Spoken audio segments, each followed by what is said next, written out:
What's up, guys? This is Isaac. Hey, I'm Sarah. I'm very excited to interview you and Clitter Critters tonight about your gear. Thank you. Can we start with your guitar? Yeah, absolutely. This particular one is a custom that JD in Kicking helped me build, helped me pick out the parts for. It's a Tornado body with humbuckers and went with like more of a like telly plate and just kind of a more custom look for it, traditional fender neck, scale length and everything. But yeah, I like big fat humbuckers, and this was my first time trying a finish on a guitar, so just going with the yellowing of it and like, you know, really loving it. Probably I can't decide if I'm going to do custom on the next one or go for, because the other one I have is just a straight up Fender Tornado. So. It's black, I think. Yeah, black with the red tortoiseshell print. Also humbuckers, and yeah, just another. I almost find this one like a little bit sharper, which I didn't expect. But So you were saying trying the finish. What? Like I see like some wear on the edge. Like yes, so that is a purposeful. I wanted it to look cool already. I wanted to start with some wear so that I could start like so because I wanted to kind of manipulate where it would wear down a little bit more as well. Yeah. Not just like in the little arm spots, but yeah, I really like. I just really find it difficult to find. Well, finishes that I like, colors that I like, because I'm like, if I don't like the look of it, I'm going to be petty. I'm not going to really want to play it as much. But also body shape wise, like this is one of my favorites. So like I really love like a Gibson SG in the way it plays, but I can't find one that sits real right unless it's just like just a heavy like mahogany body or something just crazy heavy. They tend to have the neck dive. Yeah. So not so much with the shape? Yeah, not so much with the shape, and also it's got a little bit of a bevel, but my other one's got a more bevel back. It's just like friendlier for lady bodies. Makes sense. Yeah. So you said custom built. Is this like Fender parts, aftermarket parts, or? A mixture, but it's majority aftermarket parts. And yeah, I just really wanted that gold. Like I just went between all the different like parts websites and ordered those, and JD was beautiful enough to put it together and solder everything for me and set it up. And they're all in. Actually, for this, we are in C standard. For everything else, we do drop A sharp. So I kind of like been a little difficult. I should have separate guitars for them, but I don't. This is just my key Clitter Critters guitar. It likes the C standard, and we like that drop. Just makes it a little bit heavier automatically. Absolutely. So, so all of your guitars, same tuning is what you're saying? So Kicking and Clitter Critters? Yeah. Very cool. Yeah. Well, Clitter Critters, yeah, we sit at C standard for everything, and most of Kicking is in that drop. So, but drop A sharp, yeah. Just a little sitting down there. Yeah. Just some, you know, like 12 to like 56 minimum strings. Yeah. That's awesome. They're So nice and fat. Yeah. Even though it's down tuned, you don't want it like super slinky. And Yeah, I know. I still want a little bit of control. I'm like, I need a little bit of a close action. I don't want it to be, Yeah. big fat string buzz and all that stuff. You can't really control it at some points, but I have busted a nut before in a previous guitar from not like getting the neck set up quite right for that. Yeah. That's a painful repair job. Yeah. I didn't know. I was like, something's real wrong with this thing for a minute, man. Yep. Makes total sense. Okay, so this one is custom built. The other one you've played with a lot, is it bone stock? Have you made any modifications to that over the years? No mods. No mods. I just really like the way it is. I think one day I might try switching out the pickups, but right now I'm really happy with it. So, yeah. Very cool. It's 2003,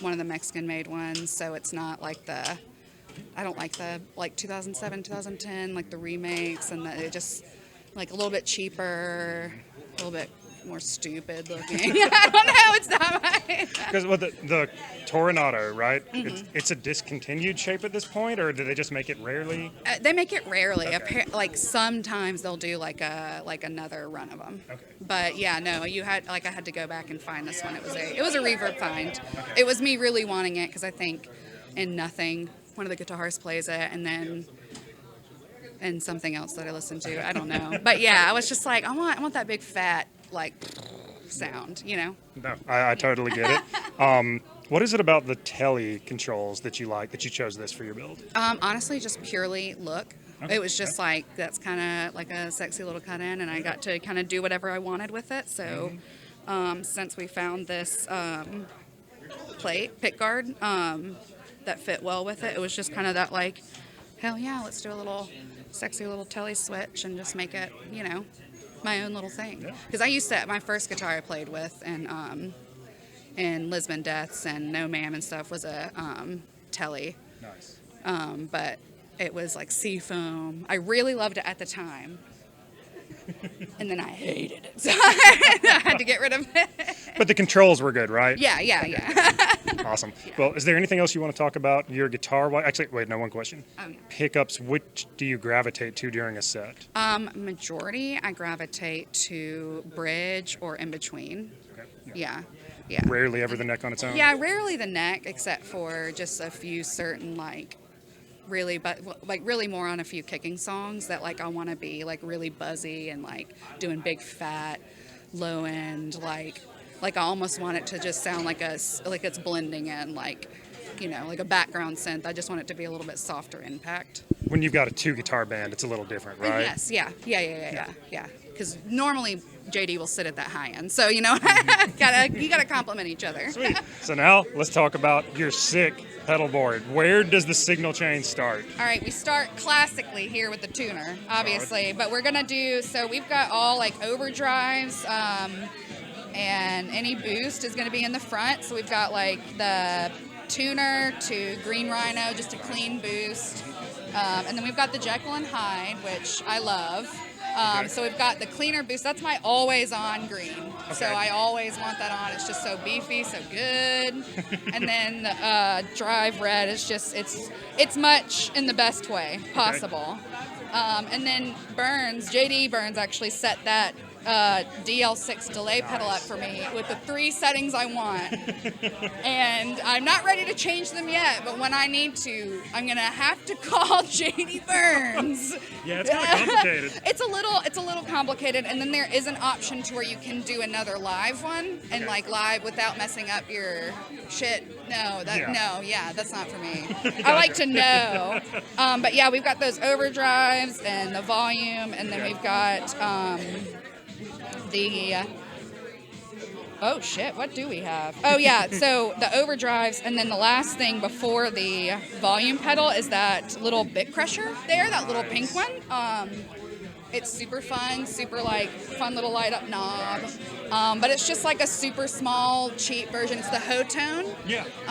But yeah, it's just, if you want to pay $90 instead of $300 to get that sound, I didn't need the Catalina bread. You know what I mean? I didn't need Right, the boutique stuff. Right. Speaking of, there's my Catalina bread bicycle delay. Nice. My boo-boo got that for me.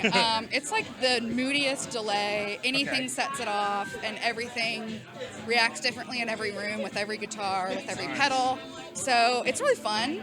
It's definitely fun to experiment and to know that it's always just going to be a little different. Yeah.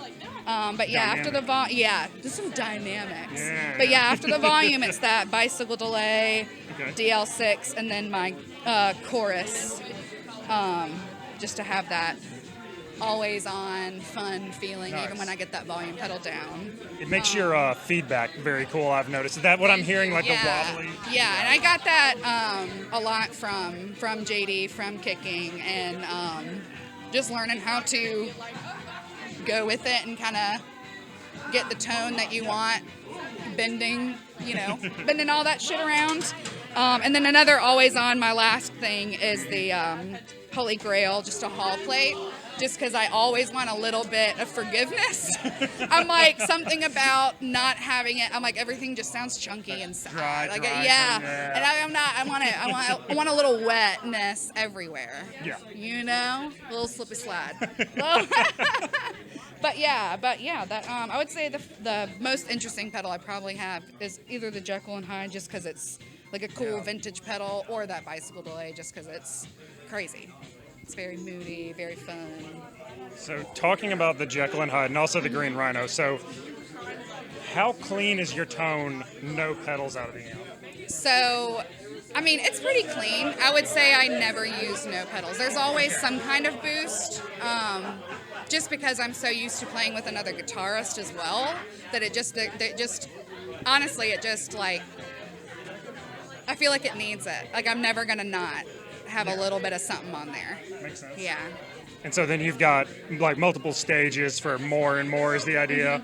Yeah. So more and more, and then also like just a couple different options. There's just like, I've learned with the Jekyll and Hyde that it only likes the green rhino with the green of this, and then you have to stack it a certain way, otherwise we're going to get really odd, just because of the way that I like the settings. Like, yeah, I kind of limit it a little bit on myself, but also, I don't know, we're looking to grow on the pedal board. I just have no idea where to go from here. You're going to need a bigger board. Yeah, first. I'm gonna go from the junior to the actual classic. Maybe just a couple skateboards. I'm not that cool. And then volume pedal things. Yeah, just straight up volume pedal things. I like to always have a little feedback control in between, and a little bit of just a little nuance and stuff. It's just a little extra way to make it sound a little bit more cohesive. Yeah, that makes sense. Yeah. Anything I can do to trick you into thinking I know what I'm doing is what I'm going to do. Well, at some point, the tricking is the knowing, right? Yes. At some point, you might actually know something.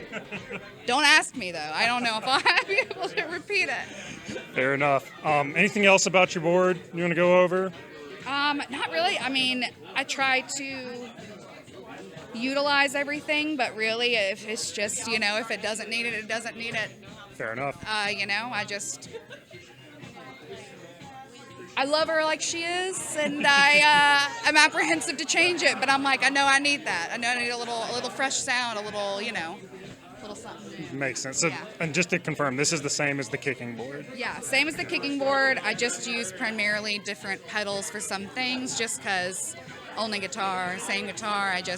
I might use more delay and parts where I wouldn't necessarily do it just because of the messiness. I would say JD Burns is a big delay guy. He's a big, wet guitar sound. Definitely try to reel him back a couple times, and then the rest of the time I'm just like, you do it. I'll get you. I'll come in real dry. Real dry. Well, I was very impressed when I saw kicking is that I could hear both guitars. I was not expecting it with the volume. That's exciting. We don't know always. We don't know, just like we don't know here if you can always hear anything, but especially with that, just because JD's got the stereo and everything too. So, yeah. It's a lot going on. Yeah, but it's definitely super fun to try to figure out what tones work together with each song, because everything's just gonna be a little different, and depending on what we play, going in between guitars, everything's gonna sound a little different, and sometimes we more notice it when we absolutely hate it. Yeah. That makes total sense. Yeah. Whereas here, I'll use more boost in Clitter Critters than I would just to have a little bit more beefy presence as the only guitarist. So yeah, just like with Clitter Critters, I just use it a little differently. Just, a little more overdrive. I actually don't really use the chorus much for this, just because Lacy uses her chorus a good bit on different parts, and that just, it really bothers me when they're out synced up. So I'm like, I can't. I'm like, oh Lord. One's up here, the other. Yeah. We're switching volumes and patterns, and it's super fun. That is interesting, Cuss, with kicking, thinking about the dynamics between the two guitars with a lot of effects, but here, there's a lot of bass effects going on. Yeah, we definitely both expanded and just kind of got pedal hungry. We definitely have a few of our reverb used fines and cool relics, and Lacy, you'll see a lot of her. She's got a very cool Russian board going on, and she doesn't have her Big Muff and a few other things on there, but you should definitely ask her about her Big Muff and the special touch that it has. We'll ask about the special touch for the Big Muff. Okay. Yes. Very nice. Yeah. Cool. Would you like to briefly talk about your amp? You've talked a little about its history to me, but that wasn't on camera. I got it from my buddy Iron Mike. super sweet friend deal, thanks dog. But yeah, basically it was just like you need to get this, and I'm like, I do need to get that. You are correct, everyone around me. But yeah, it's a soft tech 50, MiG 50, I think 80s. But I mean, I've never had to go past like 2.1. Okay, I was expecting to come back here and see your volume all the way cranked. Yeah, no, it's we're sitting at a 2 out of 10. And I use the second channel. I like a little boost of a hard channel, but yeah, we do a 2 out of 10. The Softtech MiG 50 has a lot of power. Yeah. And then the cab that it's on is it's a PV cab, 412, but it's got celestial speakers. I don't know the exact model number, but like they're 4x12 and just like, I mean, I needed to compete with something in kicking. I needed to compete with the two other cabs that were being used, let alone the bass and everything. So, yeah. In kicking, are you also around 2 on the volume knob, or is that required? Yeah, about around 2. Because I mean, it's kind of that, like, we like to be loud and to push it, but at some point you can't hear anything. So it's like hard to find that balance. But no, I never ever have to go over 2 or like 2 like a hair. I've never done that. I'm a little scared. Like, I don't need to turn it up to 11. I would just, my eardrums would explode. Like, my brain would go out of my nose. Like, I'm good. But before this, and I still have this old Gibson SG combo amp from '74, and it's really cool. It's got these big old like TV knobs on it, and I've still got like all the knobs. They've popped off so many times, like I can't. And it's got a built-in phaser. It's very cool. It's very like the built-in spring recoil and built-in phaser, and it's really cool. And it's definitely not travel friendly. And I definitely traveled with that for a bit. Yeah, we're real lucky it's still working. Like, whole cap job, everything on it. And now I'm pretty sure the tubes need replacing. It is 2 55-watt tubes in there. Like, that's 50 watts. That combo amp is a 2 55-watt tubes in there. It's a 110-watt Gibson combo amp. Like a little blue denim with the silver yeah. That's for like when you didn't have a PA and you were on like an arena stage, Yeah. This is yeah. And nobody asked for it, but I was like, it's got my initials. It's obviously mine. It's obviously mine. Nice. I didn't think about the SG. Yeah. And you were talking about Gibson SG earlier too. I mean, like, if only they were more balanced, it would have been perfect. Yeah, it would be perfect. I have tried a couple on that I really like. Thanks. I've tried a couple on that I really like, but not the price range. Yeah, those are yeah. Fair enough. Typically, the ones that you really like are like, yeah, I'm not just like getting that off Sweetwater. My rep's like, how's it going? How's those patch cables you got? It's Nathan.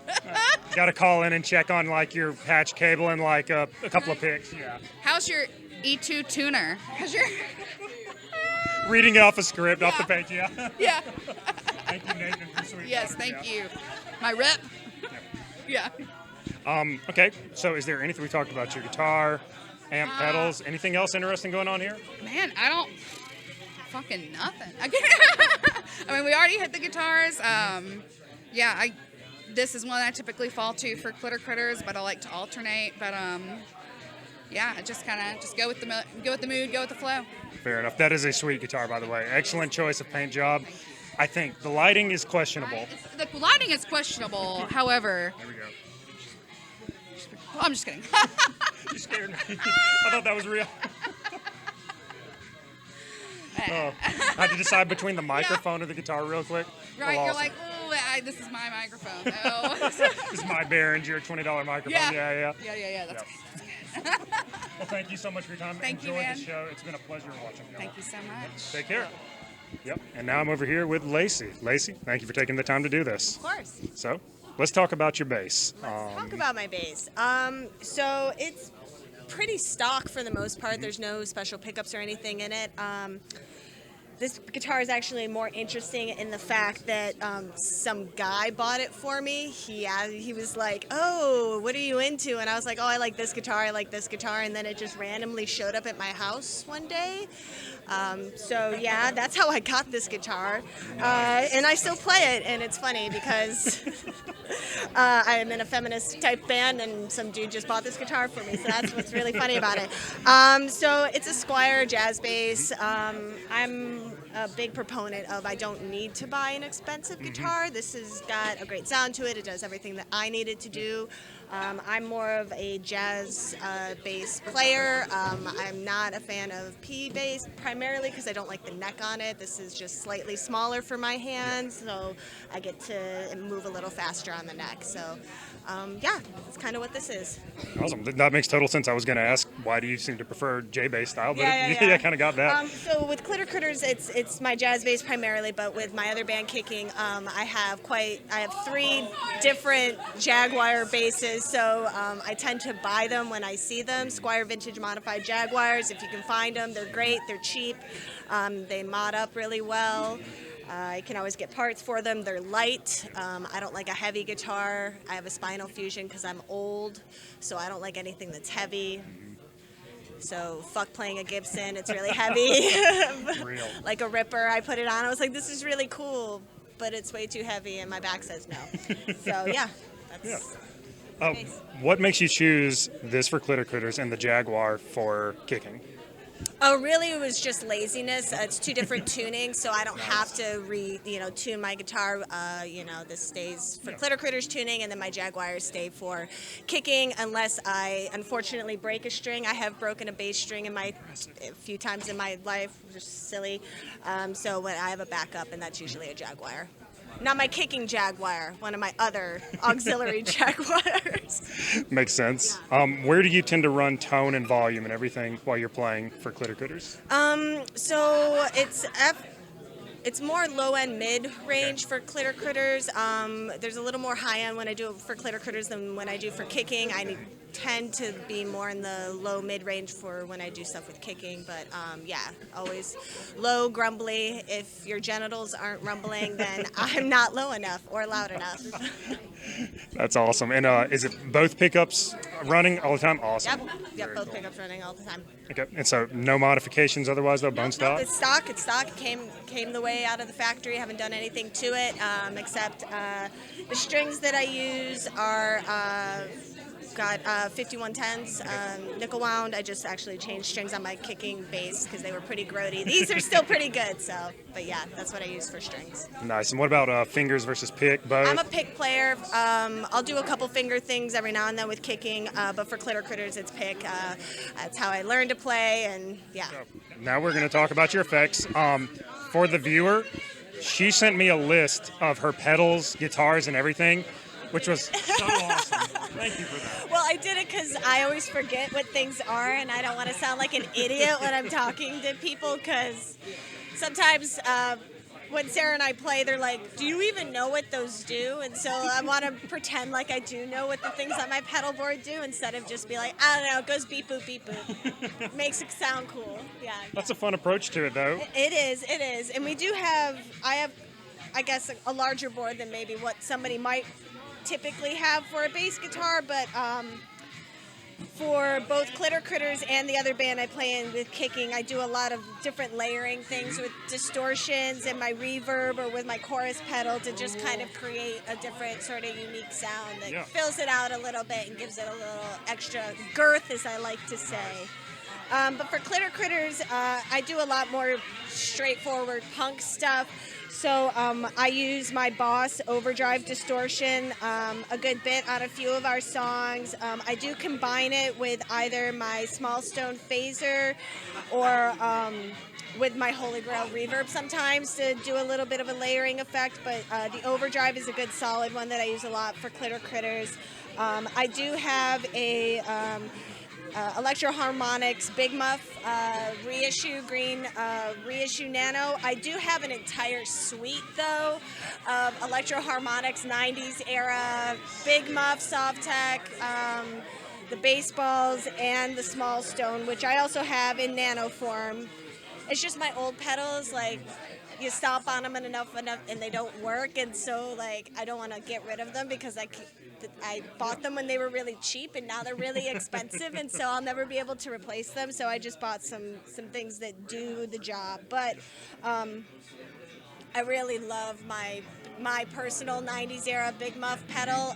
My dog pissed on it in 2001.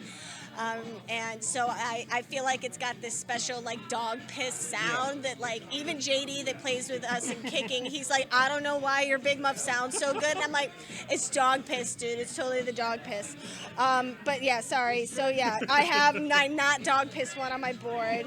And then some other things that live on my board are I have a metal zone.